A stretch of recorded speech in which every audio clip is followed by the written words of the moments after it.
Урматтуу жамаат, кандайсыздар? Дагы жол барыңыздарга салам. Мына азаматтын балыгын болушунча алып чыктык.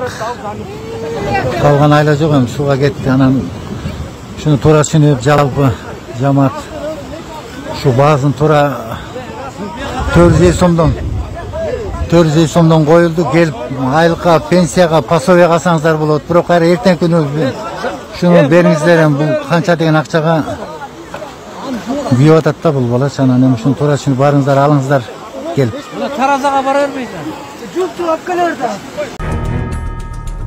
Элден айланса болот. Токтогулда сел агызып кеткен балыктарды сатып алышууда. Токтогул районундагы Торкент айылында сел жүрүп, балык чарбаны бузуп кеткен. Бул тууралуу Facebook колдонуучусу Баян Акулова жазды. Кече катуу сел менин айылымдагы балык чарбаны бузуп агызып кетиптир. Элден айланса болот, жардам болсун деп ар кимиси сатып алып жатыптыр деп жазып сүрөтү менен бөлүштү.